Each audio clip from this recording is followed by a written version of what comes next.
So I don't know if you guys have come across Bill Belichick's new show, as of course now he's not a head coach in the NFL. He's done a ton of media, and he put out a show. It's called The Belichick Show. I know it's at least on YouTube. That's where I've watched it. And I was watching an episode from earlier today, breaking down week 3, and I was hoping he would bring up the Packers at some point, and he did. So I want to show you this short clip where Bill Belichick brings up Malik Willis and what the Packers have done in the past couple weeks. If you guys are new here, I put out Packers content typically 2 times a day, news, analysis, reacting to things like this as well. So if you want to see that, make sure you're subscribed and have the post notifications turned on. So here it is from Bill Belichick. He's talking with Matt Patricia, who of course also has worked in the NFL, but now in media, here with Bill Belichick. Willis has done a good job turning the ball over for Green Bay. Don't know if they could lead their team from 14 points down in the fourth quarter to come back and win, but they're not putting themselves in that situation. So nothing more important than, as we say, ball security is job security. So take care of the ball and you'll keep playing. And honestly, that's what it looks like Fields has done in Pittsburgh. He's taking good care of the ball. Pittsburgh's winning. He's the quarterback. Yeah, I think. So that was all he shared on the Packers, but 2 interesting points he brings up. First off, the fact that Willis has done a good job of not turning the ball over. And I think that was the biggest question for me with Malik Willis, is when you look at his rookie season with Tennessee, starts in 3 games, throws 0 touchdowns and 3 interceptions. And so if we had gotten that Willis to come in here to Green Bay, not making good decisions, and had turned the ball over a lot, I do not think we would have had this same result. And in his 2 games with Green Bay, he threw 0 interceptions with 2 touchdown passes. And oftentimes, if you win the turnover battle in the NFL, you're going to win your games. And the Packers against the Colts were +2 in turnover margin, forced 3 turnovers from the Colts.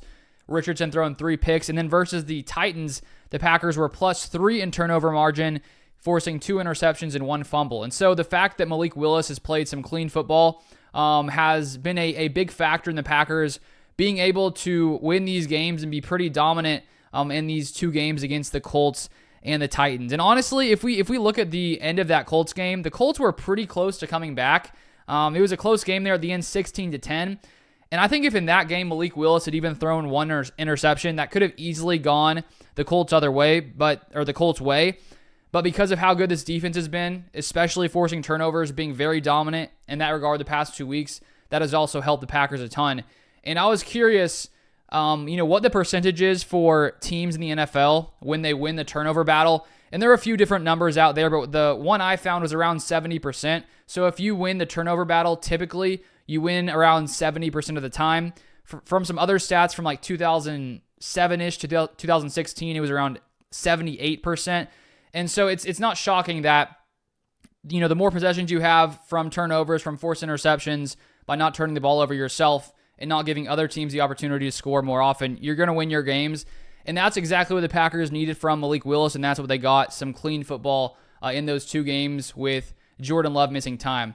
And the other part he brings up is he doesn't know if they could come back from down 14 in the fourth quarter. And luckily for the Packers, they weren't in a tough situation like that because of how well the defense had played, and the level of offenses the Packers have played the past couple weeks have been pretty bad. Some of the, I'd say, bottom tier offenses in the NFL in the Colts and the Tennessee Titans. And so luckily we didn't have to see Malik Willis try to come back from down 14. Could he do it? I think it's possible, but when you do get in those situations where you can no longer rely on the run and the pass, you have to become pretty one-dimensional. It becomes that much harder because the pass rushers don't have to watch out for the run as much. They know you're passing. It just makes things a lot more difficult for quarterbacks. And maybe Malik Willis could do it. Maybe he couldn't. We just don't really know at this point. And I think that when you look at some other teams that have been in similar situations to the Packers the past couple weeks, one I was thinking of was the Steelers, who I made a video on my other channel a few days ago. And the Steelers are 3-0, but when you look into the numbers, their offense has been one of the worst in the league just overall. 24th in scoring offense, 24th in yards per game, 28th in yards per play. But because they have such a good defense, they are sitting at 3-0, even though they're in the bottom 8 in scoring defenses in the NFL. And so that's been similar to the Packers the past couple weeks. I do think they've been a lot better in offense than the Steelers have, but because this defense has been so good and forcing so many turnovers, the Packers' offense didn't necessarily have to do as much. if the defense hadn't been playing so well. So that's what Bill Belichick had to share. And if you want more Packers content, feel free to subscribe down below, and I'll see you guys next time.